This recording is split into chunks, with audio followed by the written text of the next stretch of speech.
sibikangako President Museveni singabika I challenge omuntu yenna vena akatambi akalaganga nabise ndarumbuye nze nsoro kwanga siwagira byarumbuye 100% byawagira nate siri musiru kugamba nti rumbuye yabisenga sikalaba President Museveni abadde wano nga bamukuba mu katuni yavayo n'agamba nze mukube katuni naye mukyala wange ne family yange mukolechi emyaka 2 mwejo bakubye president katuni buchani vision ejja paikoyo nga mukuba katuni mu myaka gye neje uvubuka lwaki ku myaka gye jakawungezi wayomba Nabanja no musajja atuze omwana we okana mugamba oterose ate omusajja agamba mwamuwandika lwaki wembyogerako mwagala kunkwata zino Nabanja omuntu ye yatuze omwana wuno kati bambega mujje munkwate wuno produce your issue I produce my facts njabyogerako no muzite mbalinde muguru njabba kulamu ebyenda nga sina babakanyuga mu muliro nze ntuka muguru ngenda kusaba katonda kole ku mulimu gwa malayika akanyuga abantu mugeyena wuno omusajja yesse mu bantu mwete mu China faluku nagamba aba basiru tebachina katonda balina irizi mbiwato mbungogene mu national prayer day haleluya tuze wano kutendereza mukama yabacho pu yaba mukama yabagoba Nabanja byoliko byobuuka tukugenda kutunyanga dore ebirowoozo byogenda okulya mu programu eno si bya management ya Gossip Live wabula bya muntu sekinomo nga bwabyogedde. Assalamu alaikum wa rahmatullahi wa barakatuh baganda bange wonna wosinzirira okutulaba wonna wotulabira nkulamusanga nkugamba nti assalamu alaikum wa rahmatullahi wa barakatuh baganda bafe abenzikiriza endala Yesu yebazibwe mwenna wonna woli tubabuuzaako nga tubagamba nti mujebale bannange mujebalireko ddala tubeeri wano tuli wano ku Gospel Live tugamba tugenda kubanga twewaayo okuwa ekyo kyonna ekigenda maaso nsonga zitulese tuline Wisdom Kaye mbadde ndudde muleeta naye ensonga eziriwo ze zino Wisdom Kaye eby'okubika president Biranze police eyiggalumbuye n'abalala kuliko Kaye kuliko Peng kuliko Jakana kuliko Eby'Okubika Kabuye Boston so Kaye ndi naye tubulire ekigenda maaso muganda wange soka weyanjule lakane yanjule bulungi nnyo amanya gange yenze Kaye Wisdom mutabani w'omulalo omubwati eyakulya ku mato mutali mazzi ne seriraka buli jomba gaba twave rwengo ne tuyingirana mu Buganda tubana basaba sajja kabaka ndi sava mulamba ositegeera nina ekintu kye najjukidde ne ngamba abantu alina kigambe eyo omukulu namugamba obanga oyogera nange nze saakulya saasomera mu bigere nga ngenda kusomero omanyi wogenda mbana abatukulembera do you know why these people mess up because one boba walabako kunnaku mbutobo otuko wali nabakujjako self esteem kyovula faamu etugenda mu maaso ge balowooza tuli baamalala otegedde kye ngamba ati wojjango kati kizibu isima kya seanzi nagamba isima y'omu ku bantu abagezi ebyaddala naye kati watuuka mu bana abantu kubanga bamanyidde okulaba abanaku abakopi bamujjako da self esteem nti osobola okulimba omusajja agenda myaka 7 isima kwegamba n'omulimba ssente n'otozimuwa ng'alimba Wisdom ate sirimba Wisdom bano obukalu bwabwe kyova olaba oba oyagala okubeera nabo ng'omutima gukakkanye don't talk about money oba bazikuba batazikuba bajja basiika nazo bulijjo mbagamba era kino nkiddamu kakati obyatuuse essimu yange ya WhatsApp ngisoma ne Facebook page yange eriko Kaye Wisdom enamba y'essimu eri 070 49 0701 494039 waliwo muna Uganda omukyala yankubiranga agenda mu embassy ya Uganda mu Washington nangamba mwana gwe ngenda kanyingire mu kamera eno ine ekintu kyewayogedde mu embassy eno konzo ogenda kukola mu kintu sina nze ndi mutuuze naye waliwo kyewayogedde ku kyamalala olaba abantu abali wano kireka si banna Uganda nenga bakola mu embassy ya Uganda eya America omukazi nga ateyako simu video era bino kati njika era simu yango so otako ne information go yagala njogere kastanze mu verifying Faluku nawulire naku omukyala yo yatuuka nalago kwembassy nayingira bulungi ngesimu kweri yesimu kweri nayingira nalago niye natuuka nalo najjayo kaadi ye nga mutuuze wa America kati wamala gijjayo ng'agiraga oli omuwala eri atudde wali kati ye nadda mu Luganda kati omuwala ali wali amukolako of course tebaba batuuze ba America kati ono akulaze mutuuze wa America namugana naye ekindeese yes ndi mutuuze wa America bitya nti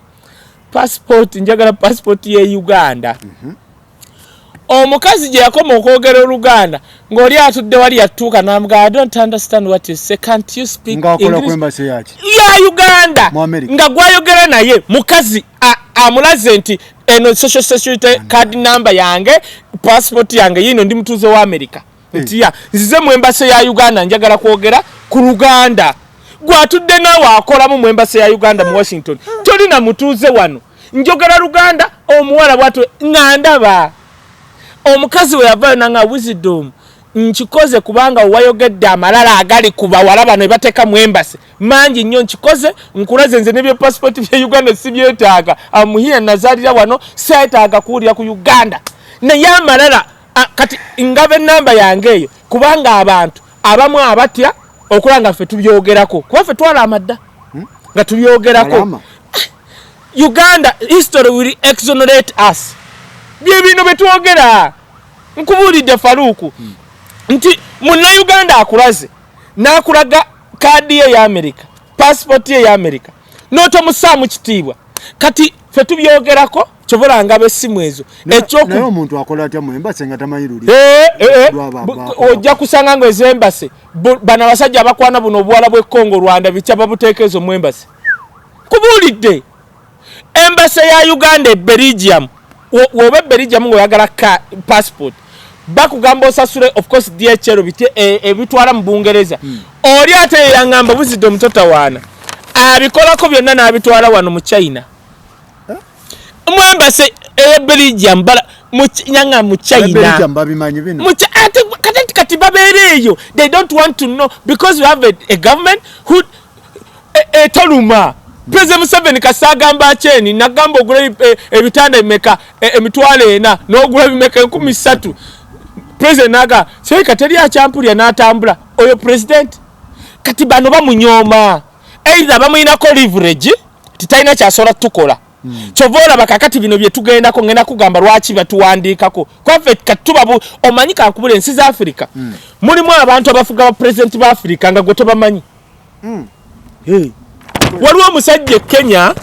muna business yafudde bwe yafudde twafunye bannabyafuzi be Kenya bazze buli omu n'ayogera ekintu bannakaya ne basirika one waliwo yagambye nti omusajja ono gwe mulaba Kibaki bwe yatankuuka ne Raila Odinga omusajja ono ye yajja nga Raila Odinga yagamba yajja n'angamba Raila Odinga nkugambye ogenda kukolagana ne Kibaki ojjukira okutibwa okwali mu Kenya ng'omusajja gwe boogerako just as a businessman tali mu byabufuzi omuntu yaleetera Kibaki okukwatagana ne Raila Odinga eyaleetera Uhuru Kenyatta okukwatagana ne Raila Odinga nga common man waliwo bayita ba kingmaker nga baba mabega kati Kenya ekiriyo kiri nti abantu bebuuza ba president be Kenya bakinyata be batufuga oba waliyo abantu abalala bannabyafuzi bangi bonna abazze okwogera ku mufungo omusajja afudde otege kyengamba wane Uganda waliwo abantu abamu nga either we batufuga nga balina leverage President Museveni bamanyi ne bakola talina kyajja bakola kati now kyekivuddemu bino byolaba bino Kaye wisdom wanted biriwa leta tugende mu story no ndoza bannange channel powered by Sozo tugamba Sozo property consultant agamba waboli nabyo nebya wake byomunje bya gym nga biri mu mbera nungi genda yo oba mu sindikira WhatsApp kati aberenga akuwamu sente oberenga okivaamu toberawo mu nyumba ngo ina obuntu boboyagala okujja ko leta ebirala ate notabimo bimuwe nesula moto gamba genda yo fune mmotoka ku kibanja mpola kindeseza Kaye nsonga za bintu bya president agenda mukomera abika president babano banonyezebwa Biranze so story egamba bagambe galero baganonye tutunda mukete galero kuba abamu bakwatiddwa abamba bakutte omusajja tafaanana kuba na smartphone sekyondwa yakwatiddwa dda so abalala poliisi bewenja abalala abali mu kunoonyezebwa kuliko Eby'Okubika muganda wange kwoli ku list. Eby'Okubika mu mugamba amuli okumpi awo kwali ku list. Wini osobola omugamba Peng naye kwali abeera Sweden. Kojja omugezi Ireland naye kwali. Kabuye ekiba kibe asinziira mu America Boston. Kabuye nawe kwoli. Omulangira Paul Kimbugwe nawe UNN kwoli. Titus Seruga kwoli. Alan Kitonsa Kyoto abo nabe Bulaaya ne Kaye Wisdom asinziira Uganda. Naye nga tunakwogera ne mutabani wa Nadduli naye kwali ku list. So katika yenjagala tutemeteme bintu bino lwaki mwabika omusajja anti sibi ekisooka kansooka ennongoose kino sibikangako President Museveni. No era mbadde ngamba mubikira kwegamba ate wasitakyogera kubanga tinze ebintu byange mbireetera wano. First information wa Faruku sibikangako President Museveni era bwe bandaze ebintu ate nno nga tegannafuluma bankubidde eggulo kiro nendowooza sejjo ne Wisdom ofulumidde mu mawulire kyandeetedde okulaba programu za Lumbuye za nnaku 5. Nze tosobola kuŋŋamba Faruku Tirumbuye ayogedde omwaka mulamba ng'abantu gweno tupampinga President Museveni gwempagira nga Lumbuye abasimanye mu tevake abamuzike nga wano oli mu 100. No ngamba nti byonna byayogera bifu. Lumbuye waba ayogedde ebintu kale 10 kale ekitone nnyo 2 biba bituufu. Otegedde kubanga yandibadde ta survivinga mwaka gumu nakuba wali nakwata omulala nga yogera njwanjwa. Bane tubasese faba mutusomye ebitu bingamba. Otegedde kyengamba kakati ate bayira we okusinzira nabadde ndabakundi show nenga banaye abamutusomye nze ndi certified public accountant. Mbara bitabo masa ali muno omanyi nalaba program yo ng'oli n'omusajja kati ino ate na second class apa omanyi kati nakyo tukyogere si bino byakujjabuzi nga totubulidde na class yo according ku show nalaba show ng'olaga omusajja ng'agamba waliwo bye mwasoma ebifu katwogere. That is me. Now tosobola kuŋŋamba nti Lumbuye amaze omwaka n'oba tomwagala ng'ayogera nga gwoli mukulya mandazi kubanga bakulonda okola mu ministry tolina kyokola. Let me tell you Faruku olaba ministry ya information budget bata ICT ya information simanyi technology aba bikoze vita omanyi ministry wano nyingi tuli kumbikola yeza bikoze bitya kati nyingi. Ekyandibadde ekikulu kiri bwesi ensi ezitegeera tuleme kuleeta America wano ensi ezitegeerekeka bw'obaawo omuntu ayogedde ekyobulimba ministry yevaayo Lumbuye waba ayogera ku ssaawa 2 ministry ya Uganda yandibadde evaayo ku ssaawa 3 ministry wabaayo omukungu eya information na bakita counter you counter the other information kyebayita counter terrorists naye namwe you encounter those people. Ministry ya information wano yandibadde etuula bwetu ku Lumbuye negamba kubanga Lumbuye tominako monopoly ali mutake by the way olumba Lumbuye at your risk eyo si Bungereza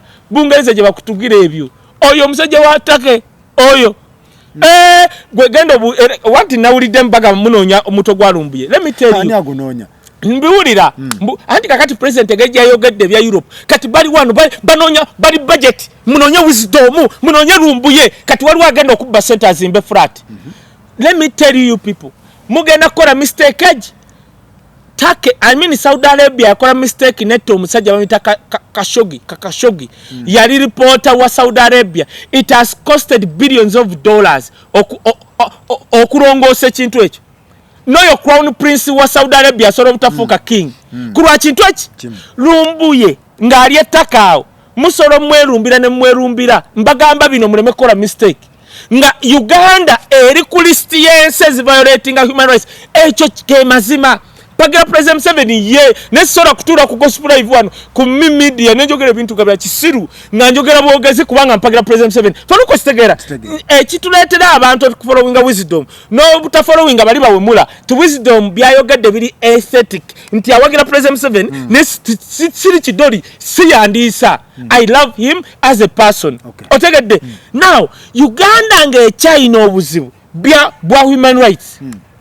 tosobola kukola move kulumbuye era we munagikola mbalabula wallahi mulinde ngoyo musajja Bobi Wine abatudde ku mitwe jammwe abatuddeko bwati wabafuira nkubuli gwe omanyi Bobi Wine kyakola so Kaye ati abayonzija kakati now bino njagala nti lumbuye waba ina program ja broadcasting akusawa ngemu tufune omukungu mu ministry atakinge bya lumbuye atugambe America kyekola Rwanda kyekola South Africa kyekola nti Julius Murema ayogedde kino naye kiri west avuveyo vayo omanyi lwaki nyine subi mu opposition ya Uganda eriwo wadde bavuma Mathias Mpuga oyo musajja mugezi ministry government wereta opposition oyino leta facts oba no leta solution no gamba government erowooza kino naffe tulowooza kino that is Mathias Mpuga nerwa kwanga amawule tegamogera ko nnyo kubanga takola ki tagala sente mu wagamba sente za covid baziba ministry bayolete yes that is to siba Kaye wisdom to kwata Kaye wisdom na ye ekizibu ekiri mu Uganda gwe balesa yogera ministry joyise bugo myaka 9 huyo kakati yakula yakulya tewali gundi WhatsApp generation yendala singa badidde tayebwa ono chief whip ne bamuwe ministry obakala badde ni wanyama kubanga omanya doni wanyama asiba ku Twitter aberako kwogera ani ayogedde ki naye aterese joyise bugwawo kubanga muganda kubanga abadde informa mu FDC akolere ki nga generation ega nze nalumba gundi tumukunda yani ono oweri serimu oyo tumwine yayogera n'agamba we can internet tetugasa tusoro jigalawo najja ku live ne mugamba gwe tumwine genda mu government yo kuguna omulembe nga twafuna first world war second world war omanyi tuli mu third world war third world war ya cyber kukubanga bakosa computer kati tumwine kubanga wa generation indala yali mugamba ne internet tusoloji alowooze bya North Korea bikola wano oli omusajja North Korea inenge ja survive otegedde kati wenkera nenvayo nti tumwine ani oyo ye tumwine nti eli tumwine January tumwine manyi kyasobola okunkola niye vayo lwansonga I have to protect the legacy of President Museveni tyo nasolo kusura tosobola kubeera ne security minister n'agamba nsolo okugalawo internet security minister nga Israeli barwanye ne Palestine nga Israeli yalese ekintu nga munsi yonna tebakimanyi Palestine yabadde extremism ne jijja Israeli nga ine ekintu kikutiya kikwata omuzigo bubu ne bakukanyuga eri mu ddungu that is cyber Uganda oli ku AK47 what are you nga toyagala kumanya bulungi bwa internet nengamba President Museveni nze kankule Faruku nchiddamu President I challenge President Museveni ampe ministry na tampa musala ampa allowance takusasula abantu bange ampa mwaka ogu nze nompe ministry ya health kubanga okuba minister tekikwata kisa kuba musawo kikwata kisa kubanga olowooza otegeera mu Bungereza omusajja aleetedde covid okukka ne kakati nga tebambala masiki abadde omusajja nga si doctor era ekyamukubye eki kuganza mukazi mu office kumukisinga kamera nga zimukwata but he has performed era Boris Johnson yabadde aganye yabadde tayagala musajja okuvaawo ne si doctor bino byogamba mbwa akyeni kubanga nange niyo yasoma administrative gundi course yonna oba yasoma kuba mpiso nalabye doctor bali omusi nenga lebuno musajja jayo empapulazo data twaka record yo so Kaye labayo kamponzika kino inze doctor is chance jako doctor bali omusi bwo bali record yo tolwagale bantu 10 bwe wali ojjanja bekirwadde kyama don't talk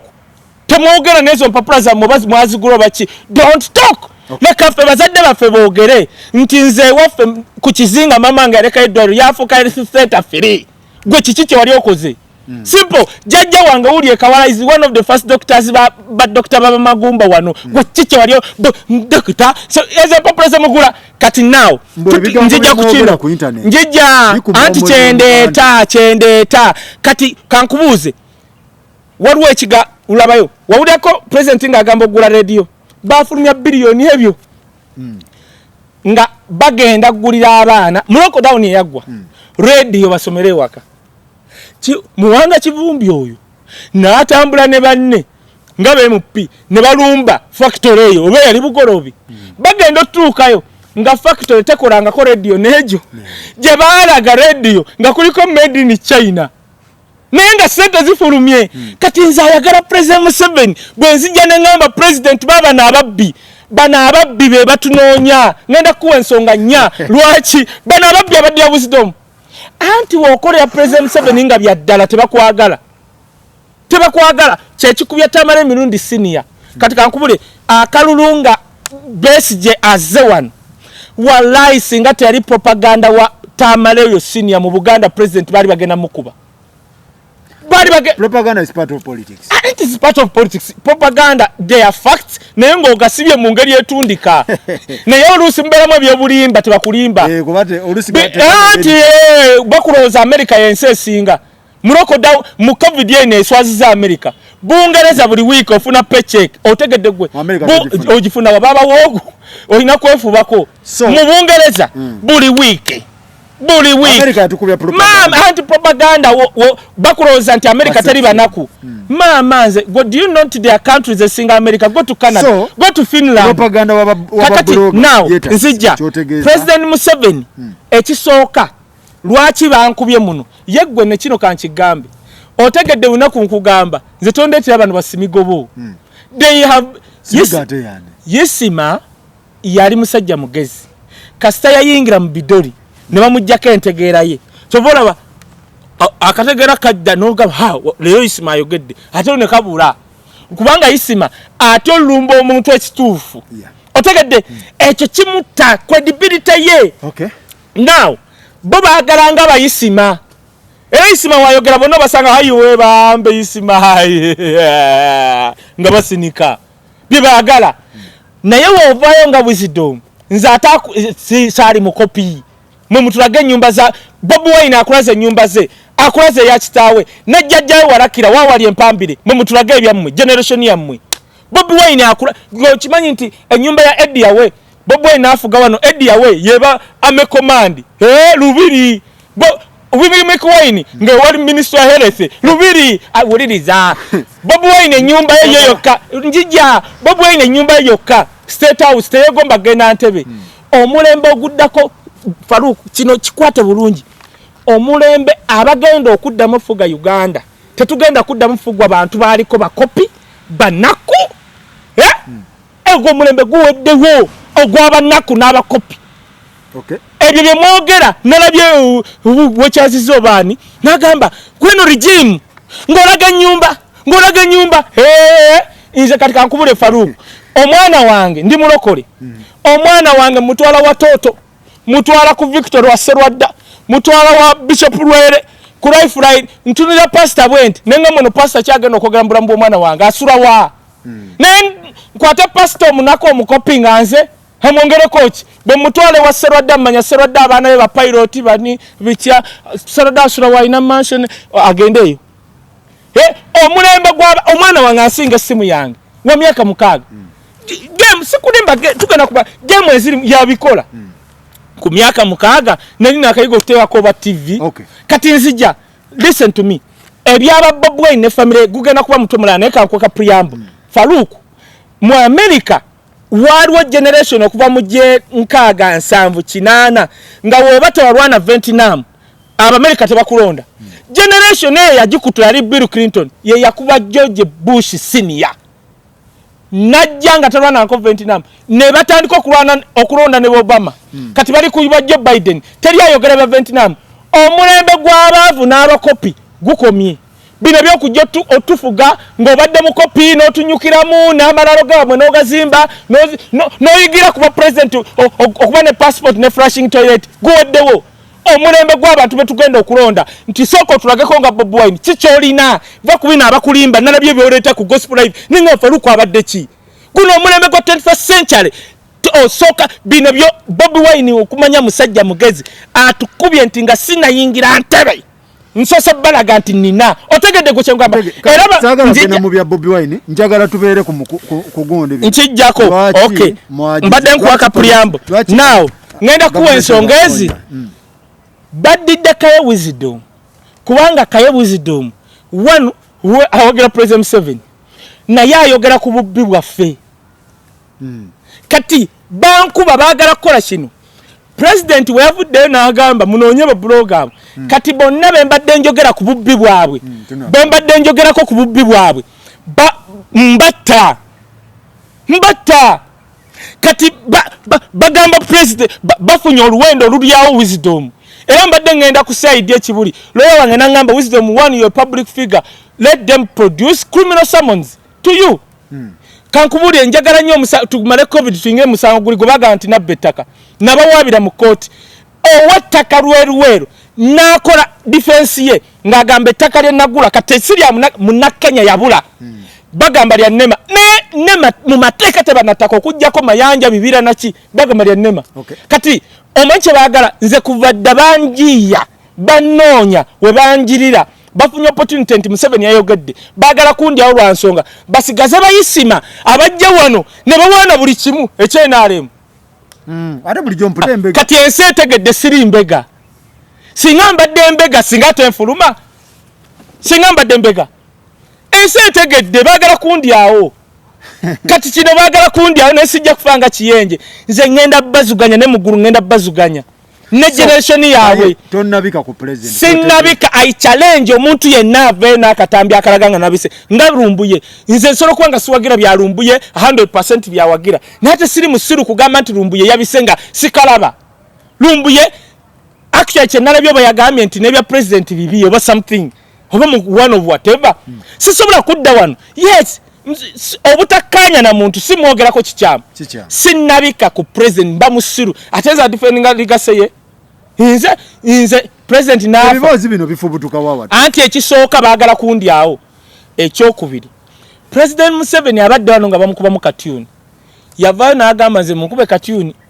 naye mukyala wange ne family yange mukole eki emyaka 2 mwejo bakubye president katuni buchani vision ejja pike oyo ng'amukuba katuni mu myaka gye gyonna gy'obuvubuka lwaki ku myaka gye gy'akawungeezi wayomba yandibadde ayomba wali mu gy'obuvubuka kino bakipise bamupise wano baagala mukuula gwomanyi budget egenda okubaawo yakunoonya lumbuye ebintu by'okubika omuntu Kaye kibera Faluku kituufu nze mmanye ekyanyiziza Museveni kwegende wantu nga abantu bakola bati yoyo basi yoyo ekyo kyakoze eki yabadde abirese ne kasaala byemu kano yagenze bwe matugoba najjako n'enkofiira ne masiki n'abijjako bw'ati akakasa abantu nti yeki kati ekyo kyemmanyi kyamunyiziza naye waliwo kati ekyo kakyayogedde budget tomanyi budget egera kwanga billion yaga kunoonya lumbuye kunoonya wisdom nadduli naye kamba gambe let you guys make a mistake oyo lumbuye omulaba gendo laba abantu bonna babeere Bulaaya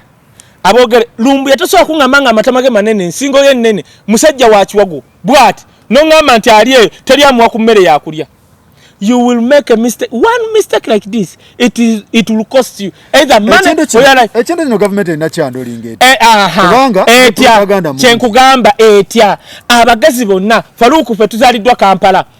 Nalaba bambega ne waffe. Mbega nga tosola mumanya ababa Eastern balaba bali basajja bagazi Faluku. Aba Eastern nga okujja ku balance couple manyi. Aba akantu kano kamanyi kaikamu kakalasko atayina kantu konna aba private lance couple aba n'obubiri buvi ye couple okujja kuba lance couple ng'oli mbega okutwala ku couple oyina okuba n'omusango gwonoonyereza ekibuli ne basatisfyinga nga wadde teguliko ssente nga gwa mazima era ebiseera ebyo bambega kye baakolanga ng'atuula bw'ati n'anoonya ekintu kyonna mu community gwe banyize gwe bakola nga be banoonya ebyokunoonyerezaako nga tebakulinda kujja Uganda kumanya insefudde balinda Museveni n'ayogera ku kintu bonna ne bava eri mu mbizi zaabwe bazze kunoonya Museveni yayogedde ku bambega ne baddira eruwere etakwata na network eruwere ono musajja alabika nga atalina na smartphone oyo musajja alabika nga atalina na smartphone gwe nkugamba kakati oyo musajja tunoonyereze Faluku right now oyo musajja twandibadde ku Facebook page ye gwe baakutte nga tulabako bye yawandiikako ebyo binkwata munze wa masters inze kozibana ezo maxi ze bakime obwerewa ne makerere Faluku bwe bagamba nti ku social media zo walanga kino singa abagezi ono simanyi ko muita line of Mogadishu singa yatadde dda ku social see actually on atwin yani onayogera CID waliwo lokechi waliwo nono atwine simanyi spokesperson wa gundi oyo singa yalese dda social media yoyo gayi bakutte n'alaganga alanga nezizo singa balese dda za Kaye wisdom kwa siri rumbuye nze ndi Uganda they know my plot number I don't rent naye baagala kunkwata banteeka ekitali abalangiri batandika okunoonyereza wallahi no problem we munteeka gye muntadde kirumi otherwise we muntwala gye muntwala ne munzigyamu enjala ne munkuba emitwe ne munkomyawo ne munsula I will sue you either here or after here. So olinga ize njabba subinga n'abaana bammwe si byogerangako bansiriwalyako busiriwalizi balemedde okukola Bobi Wine abatudde ku mutwe bali ku Kaye wisdom twabalabula dda ne tubagamba nti oyo Bobi kaze bwati n'alemera ku nsonga y'omuntu wa bulijjo. Kaye propaganda ona inakolebwa ekyokusatu nkuleetera lwaki batutaddemu ekyokusatu Faluku kankugambe ngende empola lwaki batutadde wano waliwo there must be someone eyatandise ekintu kino nga ali mu security organs nga wasobola okuba nga waliwo plot y'oku assassinating president wekyajjidde waliwo president gwakubye essasi Haiti bamukubye ba kankubuulire President Museveni nakyogera dda nti weegendereza abo abantu omuntu atayagala government akola ebikolwa ebikya government nkiddemu sitegere omuntu atayagala government akola ebikolwa ebikya government kankubuuze Faluku ng'olina obuzibu abusing human rights e Uganda bakuteeka dda ku layini balinda sipakeji abo abazungu osobola otya okukwata abantu abakubye muwala wa Katumba Wamala n'obakuba emboko mu mbugo kabina migongo okwata abasiraamu okwata kwegamba abasiraamu be basinga training wano gwokwata abasiraamu buli musiraamu gwokwata n'omugyamu enjala n'omala n'omuproducinga mu court ng'ayina enjala zivunze Bobi Wine n'akwata ebifaananyi ebyo n'abikuba ku peegi ye n'omugenda bubi kankubuuze Faluku omuntu oyo kituufu aba ayagala Museveni goma kitegeeza owa security akutte nakujjamu enjala ng'oli musiraamu n'agamba gwewase omwana akatumba Wamala n'amala ate nga tonnawona n'akuleeta mu kooti omusajja ne yeeyambula ebitundu bye ebyekyama nga babikubye oyo eyamukubye aba ayagala President Museveni ate soko ojjanjaba omusajja gwe wakubye musiiga ebizigo mukoleko ajja mu kooti ng'ali steady nga ne wayogera nti bankubye mugamba wa olimba Faluku simanyi otegera kyeŋŋamba oyo yenna akwata abasiraamu n'abajjamu enjala n'abasalako ebirevu n'abaliisa embizzi n'abakuba ebitundu by'ekyama n'abaleeta mu kooti tayagalangako President Museveni. President Museveni nkugamba ffe tukwagala byalaali tolina kyewali otuwadde you know my family kali nakyo nkyogedde President Museveni knows my family baba President Museveni baali ewaffe endugu nga bali mu searing abayekerawo bote ne bajja ne battamuzeyiwa ba magazine nga nnya nga bamubuuza tutegedde abayekera bazze wano baluwa nga bali mu searing genda endugu ewaffe kuloza twali banaku twalina mwamba namba bweti Faluku otegedde President Museveni amanyi family yange so is his brother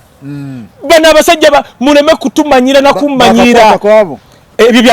baluwa ku boda walaba bameka boda gwoli olaba bameka n'ekikumi bajja kujja abataka weso manye namba yaliwo ebyo ebyekisiru bye bakanga ne bakwata abantu ne babata ne bagende waka myaka ena mbasibye nze we mbinkola I will sue you here I will sue you there I will sue you in international community I will sue you and make sure even your children bali ebikuta njagala tuwe mumanyira balala kati nayo tegedde nti ababikola bino otukuba propaganda omanyi lwaki balese kati kankubule Faluku olondo otya mu bonna ababise president n'oleeta Kaye wisdom mutabani w'omulala above all people wano mu Uganda ati siwandirimbye oba n'oleeta ani naye n'oleeta Kaye wisdom a defender of President Museveni's legacy ng'omanya baagala kukuba bano bakuba bakatongole ne babajja mu Ministry of Health ne baleetamu abaabe ne babba Faluku kati kankubuulire twaweze sente $1 billion bahypinze wano COVID nti ali Uganda tabantu ne bategeza abazungu nga bwe tugwanga India naye nga abantu bali mu kikubo bakola nga kisoke nga teri n'ogwagwa nga teri n'ogu agwa bana bagagga abafudde babadde n'ebirwadde byabwe nkumunye bitya kubanga bagenda okwekubisa covid tosobola na kino kanjigiriza abantu bwogenda ng'okugema empiso ya covid sooka bakebere wanu sirimu omutima sickle cells ebitaago byammwe kati omanyi lwaki atabagagga hanti kanawe profesa wano omusajja afuuka profesa wa chemistry mu Sub-Sahara yabadde wano Makerere Sub-Sahara yasoose Bernard yafudde wayi omuvubuka myaka 3 ng'ofuuse profesa wa chemistry n'ofuuka abadde ali amarawundi osanga mu mutima gwagira oli pastor mulaba pastor yafa wali senfuma profesa nasobola kufuukira kwa 3 mu yabadde tannaweza omusajja yanneewunyisiza sirabanga muganda asoma bw'atyo ate si profesa wa bino by'ekisiru bino by'odongo bibasoma chemistry simanyi bitya kati wuliriza bwogenda ngo mwe banayiga kamba yigirize bwogenda ngo okwegemesa soke wa musawo akebere endwadde enzibu ezo akuwa amagezi either you go or you don't go osegedde chobola twafuna kesi z'abagagga bafa ono wa kasiita ono wa bebafa now kazije ku kino ne ba hypinga covid nga baagala kwewola ssente mu IMF wano Faruku ekikubo nze nagenda eyemanga ndabe abantu bafanga nesabise n'abantu balyoke batambula bati mupaka batambula bati nga tali naagwa ne India bali bagwa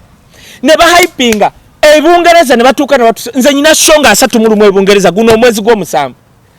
naye kyanyumidde n'abaana baabwe abasomera Bulaya babasibidde wano kati bwe bamaze funa ssente omanyi kye bakoze ne bayita bannamawulire Nambole kanima babadde bagana bannamawulire ogende Nambole nga batugamba kiri Nambole abantu mitwale kiri naye nga tali Nambole kubakkiriza bwe bamaze funa ssente omanyi kye bakoze nga bayita aba NBS bukedde bitya bonna nga batwale Nambole ne babloga baabwe ab'ekisiru nga balaga ebitanda ne baddira nze ebyo bintu nalabye mukazi nga byayogera alaganga gwa trainings bannanga twajja wano batuwe emmere buli kimu kirungi buli kimwe Nambole ebyo by'ekisiru nzo bingamba bamaze funa ssente ne bakkiriza bannamawulire omanyi kye bagaza ffe embwa zaffe tulina kusigala nga tuli baavu bafunye kati kano linako bwe bafunye biliyoni namba omanyi kyabaddewo peni ogiina bakoze bati $1 badidde bafunye $1 ze trillion nga 3 something shilling ne badira biliyoni 11 za kugura covid ngobera bulungi ne badira kino kinyiza ne badira biliyoni 622 zigenda gena mu sensitization kuyigiriza abantu kwambala masiki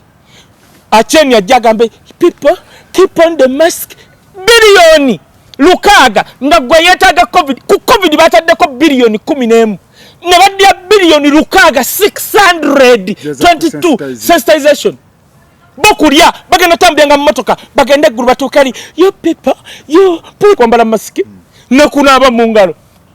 awe wali obubbi kati tebagala nze buzito mu njembi ongereko mbuusa Prez Museveni tububuno obubbi tebanjagala olabye ekigenda okunkubya bagala bayisima batabyogerako bashibaga kato bagala babajjo era batebamanyega wisdom sisobola kuleka bino nga bigenda mu maaso ngamba Prez Museveni wona obireka ne bigenda mu maaso ng'ovudde wano bino yagenda okuvunaana abaana bo bajja kuvunaana bakuvunane n'omulambo nalabako papa go baziikula nga yafa saamulabako tumusoma mu byafaayo bamuziikula nga yafa ne bamuteeka wali mu kooti ne bamuwozesa emirambo oyagala Prez Museveni bamuziikule tugende ku kiddako njagala tumalize neno n'ekyo kitegeredde ddala bulungi nti ekitutwala kukola ki ndabe essole mu Daily Monitor a man held over killing son after missing covid cash bannange omusajja asse mutabani we teyafunye sente za Nabanja za kakati kankubuli actually labayo zirize bewoze biliyoni 27 ku sensitizinga biliyoni 622 sensitization ziriza sensitization waliwo biliyoni 27 sensitization ate kati zino 622 to monitor bagenda ngavuga emotoka bagende balabe ekiri ekiboga covid yali atya badde Kampala bano covid yatuusa atya ebyo byekisiru ku mulembe gwa Museveni nga buzido mu ndaba my job kujjano kulabula President Museveni nti ogenda bobo ogenda bibi ne bagenda kuvunaana either nakolera ku magezi gange banakolera ku malala. It's his choice. Kati labayo New Vision ani monitor wa lero daily monitor meka lero yenga bimbuze July 22 lero 22 July daily monitor agamba man held over killing son after missing COVID money cash. Kati labayo the Karaki resident district simenyo oberi luddawa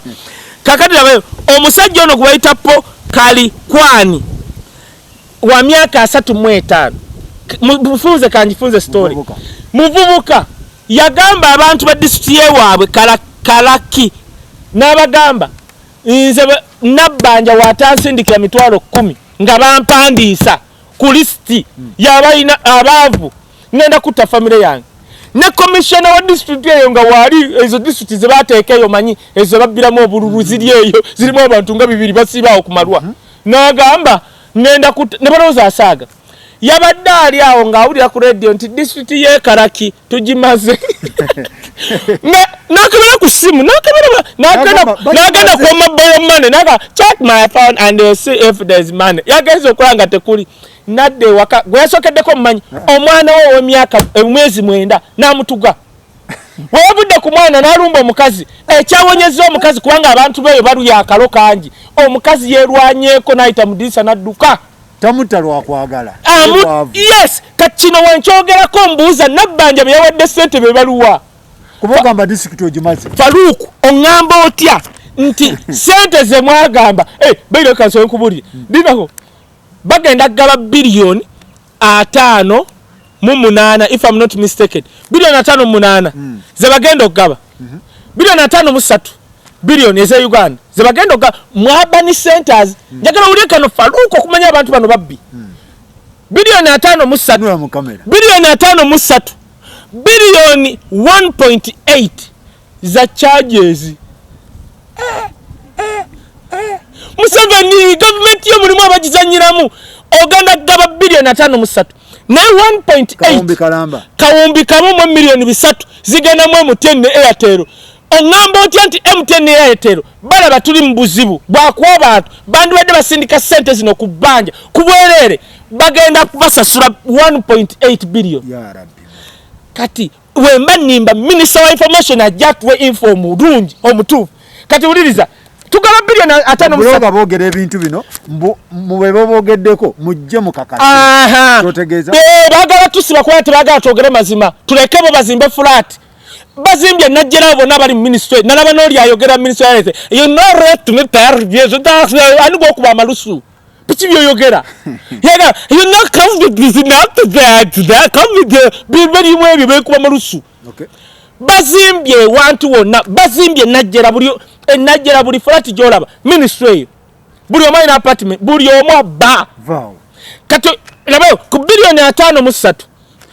1.8 baganazo omutene Airtel kusindika no totu kadi wamalawo banange uli akano waliwo muwala wa Obote oyo minister wa agenda kuliko abo baani abali kakiiko ako almost quarter yegenda mu abo bola balabirira kyovola wa Museveni wagamba nti agenda kugaba billion 23 ojja kwekanga ezituuse ku bantu nga bajjeko expense osobola okwekanga billion 5 zezigenze ngenda azigoleddemu expense wezija nembyogerako I stand to be challenge mujje mwogere ebituufu oba temugamba bantu basiba muli bakabuli I'm here to defend the legacy of President Museveni. Kati njagala Nabanja moneta wa lero nga 12 wuno omusajja yesse Nabanja ogenda mugamba otya Nabanja ono omusajja atuze omwana we ogenda mugamba otya rwase ate omusajja agamba mwamuwandiika lwaki wembyogerako mwagala kunkwata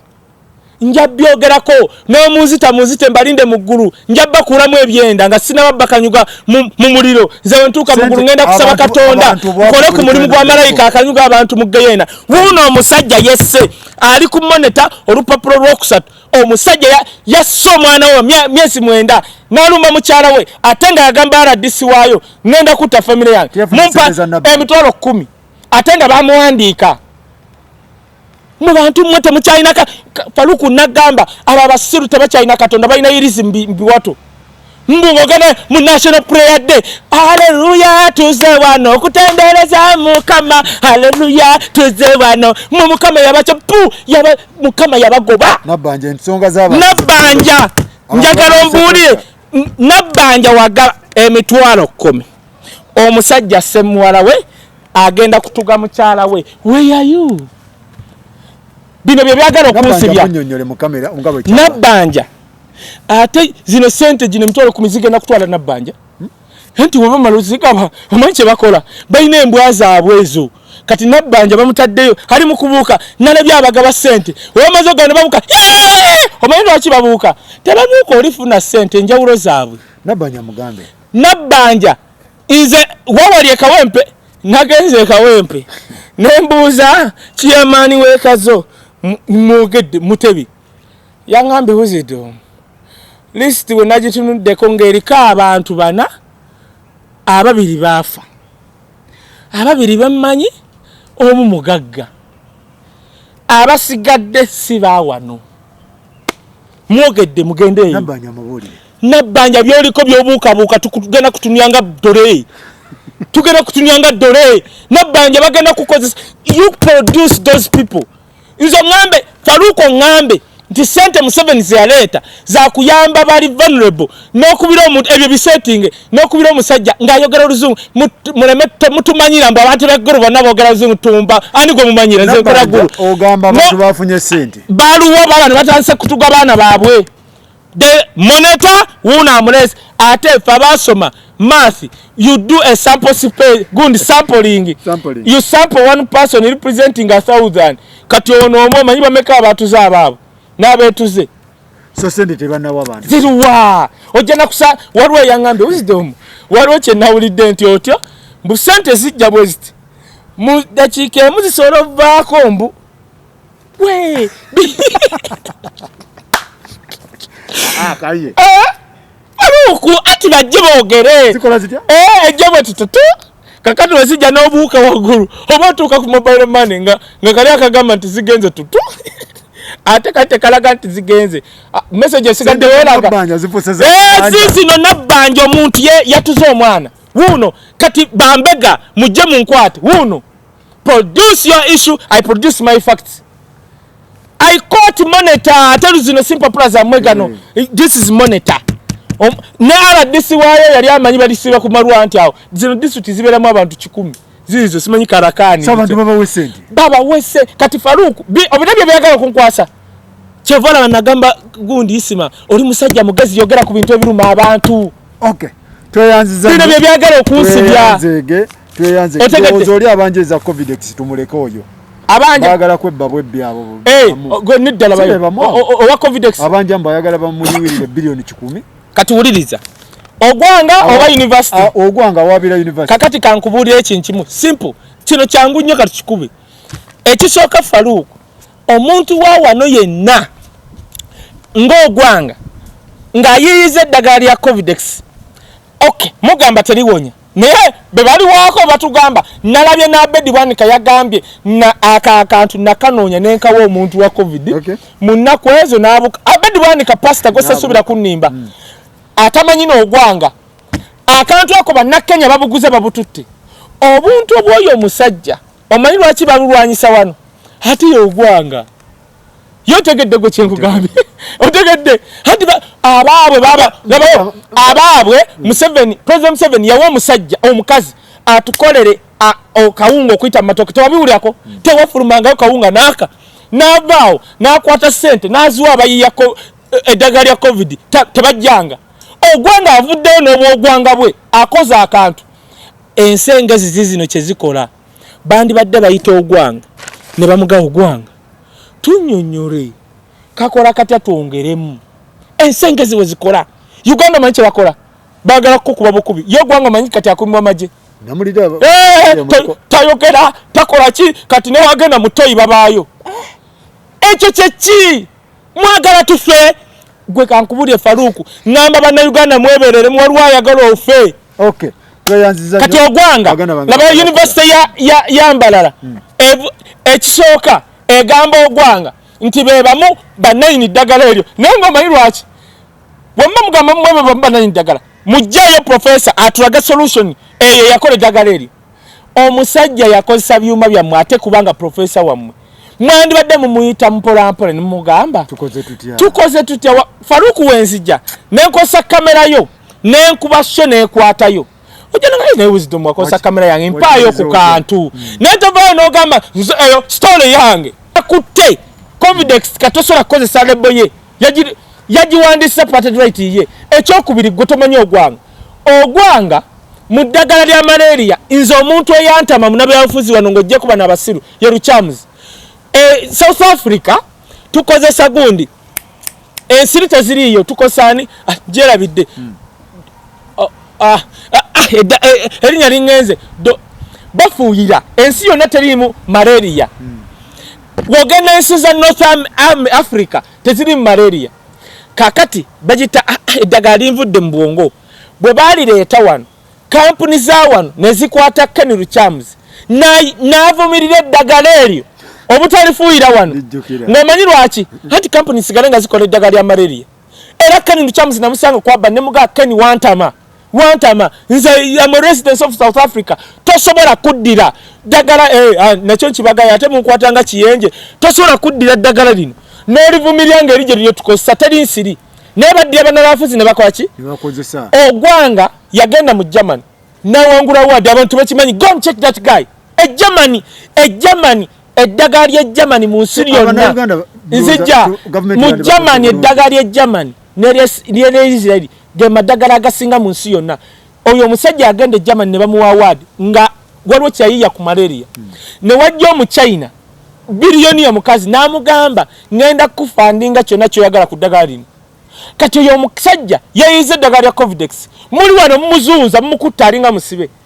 kyemukwata ku sente zemuwa bano abaagala okukola akawunga k'amatooke ke babba ne zine emmotoka z'ekiira ezibateekamu bebekulu ne zaabikira wali ekatwe muddire sente muziwona omusajja naye tebasobola zimu omanyi lwaki anti baagala mumuwa biliyoni 10 bo batwaleko 8 bamuwe 2 kati abo abasajja ba Eastern bamputu asobola okugamba bye biki ebyo Mbalala University omusajja professor wamwe mukozi yali ayiya solution yes yakozesa ebyuma byammwe mwagala sente mmeka abasasule mu mute kiringa Faruku nze bwe nfuna omuntu eyali apereddeko P2 netuuka gye naga kale yonse namwera P2 oba wapera P2 mbulya sente ze wanteekamu nzikuwa emirundi 10 tojja kunnangira buli ddakiika kati ogwanga bamuyisa kye bamuyisa 1 ababbi ba wano tebaagala ddagala ly'ogwanga baagala kujja ku sente Museveni digula Bulaaya gwotegeri kye ngamba baagala kujja sente ku Museveni ebyo tebalumirirwa gwanga ensi etegerekeka twandibadde tufuna ogwanga ye scientist waffe nga naffe tuba proud nga naffe tugamba tulina ogwanga nga neddagala tulituuma ogwanga Covidex ogwanga ne maama anti siye tumwine tu ogwanga expert okolera wano anti kati osobola olweta lwasa wuuli alina patent ku Boeing wajja wano bamusaba nguzi okusingana President Museveni obubbi President Museveni waaliwo agenze muggulu agenda kwewuunya obubbi bw'abantu be yakola nabo tebaagala nsi era osobola okuba poliisi za president zaleese nga nnungi gwolowooza lwaki Faruku bulijjo nnyimirira wano nenkugamba nsaba omwana wa President Museveni Muhoozi ajjeko mu ministry ya health agikulembere kubanga oyo Muhoozi wanalaba obubbi ajja bakwata abatuge ajja bakuba Muhoozi janguko mu ministry gavumenti ya kitaawe egenda ababbi ate egenda tesobola genda bubi tali ukasaba mwade mu internal affair ati unedda oyo Muhoozi mulala David nze ngamba oli Muhoozi Fassan oyo ajjeko mu ministry ate ono gwe watute mu internal affairs passport zateredde nakayirima zaterera mu witeji tumwe time ntono tumwe time internal affairs egenda nze wendi ate ne banna Uganda mikwano jange kino kibagambe muwuliranga wisdom bamuzanyiddeko nga brand muwanike bano bakyasaaga I'm still here sigenda kudduka no nafuluma nenzija mu yukokora show ngenda kubanga Jim Muhoozi omulaba ya sente zali zaki za siza chogamu bachitachi sitemangalo zali za sirimu nachi nga America ezituwadde yali mu UK global fund ngali mu UK bamujjanjaba ne bamugamba babbiwa todda lebere yo bagenda kukwata wabbye jimuwozo yo omulabo yakomyewo yajje entebe nga ayise bana mauna baka here I am, come and arrest me. Okay. Here I am. Inze munkwate bwemba mwina facts naye muba munankora ebyo byenjala I'm ready buli kintu kyonna twakyetegekera. President Museveni kyenkusaba obe arrested and ready. Bagenda kuba buli muntu akuwagira ebyalaali bano ababbi tebaagala twogere ku biruma bantu baagala basigaza ab'NRM babuloga babidomola. Okay. Era muwezi nkugamba vaayo government ya kitaawo egenda baagala mbano basiru babuloga batogera ku babbi babba kitaawo. Ze nkubuulidde tweyanza nnyo tweyanze gwe tubadde ne Kaye wisdom nsonga nalabye n'engamba waayi kamunoonye yabyogererawa kuba akatambi nze simukolanga olupapula wa government namanyi nti olupapula wa government. Alright tweyanza nnyo tweyanze edi meza yankulabye ku listi wano muganda nge penge nawe nkulaba ababaana batuuze balowooza bwe bayisima ni omulala bangi kati atono nadduli ye yataama tubadde pad by sozo popade konsala agamba oboine ebyakabye by'omunju ebya restaurant muganda wange baba gundi akulaba nnyo Mati Baba. Mati Baba. Mati Baba ngamba ugenda waka ne muga Mati Baba nzije kawo solo kutwayo nakwata mu Mati Baba kanzije kawo nte nalabye katulu bamanga aseza akaviri bwe kati ne muga bucho ole mu akalulu kye wakoze kyamagezi kusala kaviri bwe kati line mutu anti bonna begomba Bobo Wine. Bobo Wine yakakomyawo Bobo Wine kata kyasala ebyate anti gwe Bobo Wine is a blessing. Yasoka Bobo Wine anti yakola kana akagundi akabagundi banabeggana kakane kato yatudde bwati yakakoze ne mugamba buchaba kuba kalu kye wakoze ekyamagezi Mati Baba nsija ate banange nze nsema nze rawo bo yagala kumpagiranga Mati Baba noga buli week wisdom jangu wano nje kujja nayagala okumpayo ku sentence nzetaaga right inamba kasala jibawa nzetaagira ddala ku sente tumalirize Neba na Uganda bali mu FBI CID kasokembako yo mantu naba na Uganda bali mu CID eyo. Abaga mukwate ku wisdom. Tuberedde olupapula ndu bawadde babano bagala kuleta bwa busiru. Yes, tegeka file. Gano getubadde ko ga mu mpapa. Sinjwanjwa. Esiri wano BNRM bidoli na bidomora. Zanyo tuyanze soza kugamba genda yo akuwe Olate twogedde na kutamale mirundi. Tamale nja kufuna. Nfuna. Kutwaleka ebintu ebyo akuwe mu sente bya gym bya restaurant bya kibyo nango bikoye. Nesula akugamba genda wali machili ku kibanda moroka weziri awo. Tweyanza nnyo tweyanze ge baganda bange ajati mukano gange yukao nkwagala nnyo ne Haji Junior Mundabire ajati ontegedde. Tabani wo Junior Amsterdam. Nkwagala nnyo ne Haji Bandabire mwebale nnyo bantu mwenna tunaddamu mwebale nnyo mwebale ddala. Ebirowoozo by'owulidde mu programu eno si bya management ya Gossip Live wabula bya muntu ssekinnoomo nga bw'abyogedde.